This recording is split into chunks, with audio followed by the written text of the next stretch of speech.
18h sur TV Vendée, bonsoir et merci d'être avec nous pour ce dernier journal d'actualité de la semaine. En ce vendredi 26 janvier, il sera question bien entendu des agriculteurs. Alors que des annonces sont actuellement faites par le gouvernement, comment va se poursuivre le mouvement? Nous serons avec le président de la FDSEA Vendée, ce sera en fin de journal.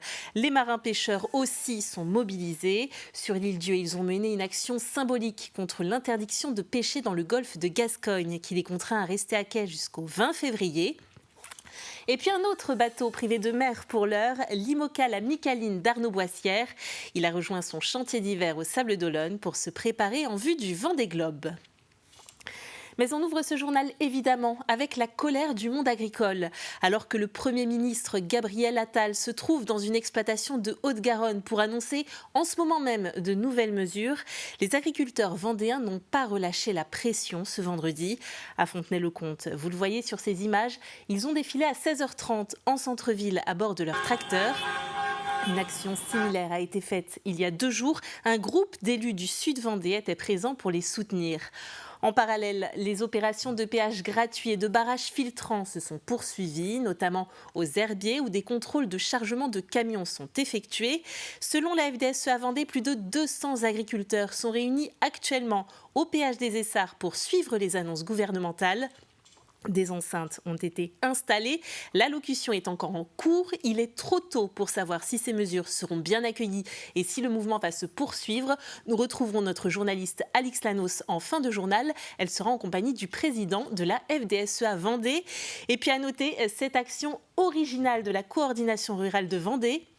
Ce samedi, à partir de 10h au rond-point des Flâneries de La Roche-sur-Yon, les agriculteurs manifesteront nus sur la paille afin de dénoncer les excès de la politique agricole européenne. Les pêcheurs rejoignent aussi le mouvement des agriculteurs. Sur l'île Dieu, ils manifestaient leur colère d'être interdits de pêche jusqu'au 20 février. Mesure prise dans le golfe de Gascogne pour la préservation des cétacés. Un feu a été allumé à l'entrée du port ce jeudi soir. Ces images nous ont été envoyées par notre confrère Philippe Turbet de la radio locale Neptune FM. On est dépité, on a l'impression qu'on baisse les bras, mais il ne faut pas baisser les bras, il faut pouvoir... Nous, ce qu'on veut, c'est vivre de notre métier, pas de subvention. On veut vivre de notre produit. On est avant tout des producteurs, comme les agriculteurs. Et pour moi, maintenant, je ne sais pas si tout le monde pense pareil, mais ma façon de penser à moi, c'est...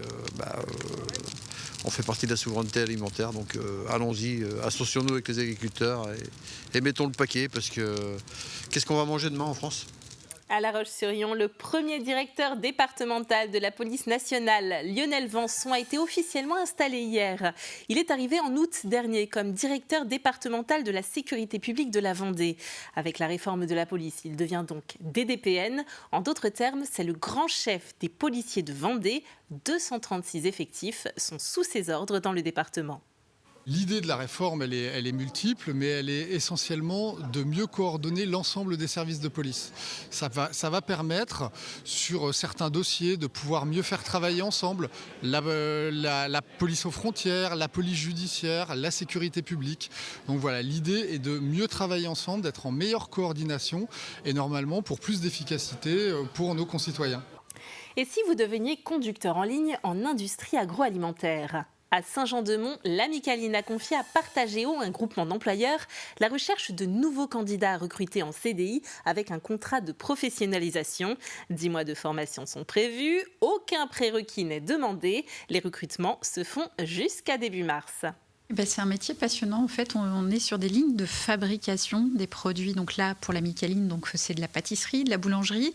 Il y a aussi des lignes de conditionnement. Et en fait, ça consiste à piloter une ligne, c'est-à-dire planifier la production, s'assurer que les produits vont être au bon niveau qualité attendu, dans le temps imparti. C'est coordonner une équipe pour s'assurer que tout fonctionne bien, pour que les qualités soient livrées en temps et en heure. C'est des métiers en tension. C'est pas toujours évident de trouver les bons candidats, les bonnes candidates pour ces métiers-là. Donc nous, on intervient Partagéo pour accompagner la Micaline sur le recrutement et puis sur la formation des personnes. L'objectif, c'est vraiment de pouvoir leur apporter une formation longue de 10 mois et de leur permettre de devenir conducteurs de ligne et in fine, être recrutés, enfin ils sont recrutés, donc Partageau les recrute en CDI, pendant 15 mois en formation, en contrat de professionnalisation, pour à la fin intégrer la Micaline.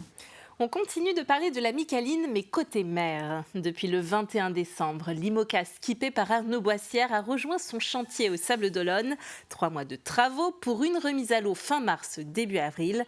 En ligne de mire, bien sûr, le Vendée Globe. Ce sera le 5e pour le Sablais, âgé de 51 ans. Alexandre Lenaour l'a rencontré. L'IMOCA La Micaline d'Arnaud Boissière est de retour bien au chaud dans son chantier sablais. Un hiver pour tout revoir, ou presque. Cette semaine, c'est l'anti-fouling que l'on prépare sur la carène du bateau. Là, je suis en train de protéger le bateau pour éviter que tout le spray de peinture remonte et redécore tout le bateau. C'est pour éviter que les algues se collent dessus, donc on fait un anti-fouling. On le fait, mais vraiment intégralement. Comme là, on repart pour un Vendée Globe. Après un changement d'étrave en 2023, le chantier d'hiver 2024 se concentre sur 2 aspects majeurs. Le premier, au niveau de la casquette du bateau. Une des modifications principales, ça va être la fermeture côté du roof avec 2 portes. Il y a beaucoup d'eau à passer sur le pont. Des fois, on est à 2-3 tonnes d'eau à passer sur le pont. Plus on va rester sec, plus on sera vigilant et compétitif. Rester compétitif passe aussi par l'optimisation des foils, la seconde grosse modification de cet hiver. Ça va être de rallonger un peu le bord de fuite d'environ 30 mm, de façon à créer un peu plus de portance. Le bateau devrait décoller un petit peu plus vite à des vitesses inférieures à ce qu'on fait à l'heure actuelle. Une énième évolution pour cette IMOCA qui était entre les mains de Samantha Davis avec Initiative Cœur sur le dernier Vendée Globe. À son bord depuis fin 2021, Arnaud Boissière n'a jamais caché son attachement pour son monocoque. Ce bateau, je l'aime, c'est important. Je pense que c'est important d'aimer son bateau. Je trouve qu'il est magnifique. Il a une histoire très forte. Je suis hyper excité de partir autour du monde avec un bateau qui est différent de ce que j'avais il y a 4 ans, qui est plus puissant, qui est plus volant. À 50 balais, je suis comme un gamin quand je pense au Vendée Globe, ce que le Vendée Globe m'a apporté et ce qu'il va encore m'apporter. Et c'est super excitant. Et à moins de 10 mois du grand départ, Cali sait déjà ce qu'il veut pour son 5e Vendée Globe. J'ai fait 7e, 8e, 10e et 15e 4 Vendée Globe, dans l'ordre. J'aimerais bien inverser la tendance, tu vois. Il faut que je fasse dans les 15. Sur le papier, c'est chaud quand tu regardes. Il est gonflé, Arnaud, mais ouais, je suis gonflé. Et je suis ambitieux et je suis motivé. Fin de chantier en mars pour une mise à l'eau au plus tard début avril. Première échéance, la Transat CIC le 28 avril entre Lorient et New York. Départ d'une saison qui permettra à Arnaud Boissière et son équipe de valider les voiles qui partiront sur le Vendée Globe. Départ prévu le 10 novembre prochain. Et je vous le disais en début de journal, retournons au péage des Essarts où plus de 200 agriculteurs sont réunis pour écouter l'allocution de Gabriel Attal. L'allocution est encore en cours, il est trop tôt pour savoir si ces mesures annoncées seront suivies par les agriculteurs et si le mouvement va se poursuivre. Alix Lano, c'est sur place, elle est avec le président de la FDSEA Alors, Vendée. Brice Guyot, vous êtes à peu près 200 réunis ici en attendant le discours de Gabriel Attal. Quelle est l'ambiance et qu'est-ce que vous attendez ? Assez impatient, parce que pour certains, c'est depuis mardi qu'on est sur les blocages. On attend un signe fort du gouvernement.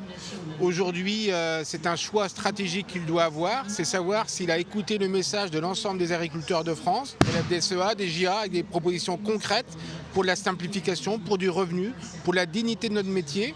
Eh bien, nous sommes impatients de savoir s'il a bien pris conscience du mal-être, malgré la bonne ambiance qui est présente, mais c'est l'ambiance de retrouvailles qui peut vraiment se ternir si les nouvelles ne sont pas à la hauteur. Oui, beaucoup d'agriculteurs me disaient que là, c'était vraiment le point crucial, le moment crucial. S'ils n'ont pas des réponses concrètes, c'est la paralysie du pays. Il faut s'attendre à ça ? Eh bien, quand plus de 72 000 agriculteurs sont dans la rue en même temps, plus de 44 points, mais c'est des points partout en France qui sont bloqués aujourd'hui. Si derrière, il n'y a pas un signal fort, c'est vrai qu'on peut partir en cacahuète. Donc derrière partir en cacahuète, ça peut aussi emmener d'autres professions. Et donc ça peut être le pays qui soit vraiment bloqué la semaine prochaine. Donc on espère qu'il sera vraiment au rendez-vous, puisque ça peut aussi dégénérer. Vous avez pour l'instant le soutien de la population. C'est important pour vous que les consommateurs aussi se joignent au mouvement ? Oui, c'est important parce que c'est aussi derrière leur choix d'achat qu'il peut y avoir un impact pour les agriculteurs. Mais sauf que quand on répond aux agriculteurs, on répond aussi aux concitoyens. Et répondre aux concitoyens, ça veut dire que c'est les électeurs de demain. Et donc ça veut dire que s'il ne doit pas tout perdre aujourd'hui alors qu'il est juste élu, eh bien c'est grand temps qu'il réponde aux consommateurs et aux agriculteurs. Est-ce qu'il y a des points particuliers sur lesquels il n'y aura aucun compromis ? Alors aucun compromis, oui par exemple ce sont les normes qui s'empilent. On n'est pas contre les normes, mais à un moment donné il faut donner raison à se dire que le bon sens paysan il doit être présent dans notre pays. Et l'accumulation, il faut enlever ça. On a des couches qui viennent de l'Europe, qui viennent de la France, qui viennent des agences de l'eau, qui viennent de la DREAL, des DDTM, etc. À un moment donné, si vous saviez le temps qu'on y passe toutes les semaines à enregistrer, à savoir si on a le droit de faire ci, de faire ça, à quelle époque, quand... c'est au bout d'un moment, c'est tout le choix d'entreprendre des agriculteurs qui est perdu.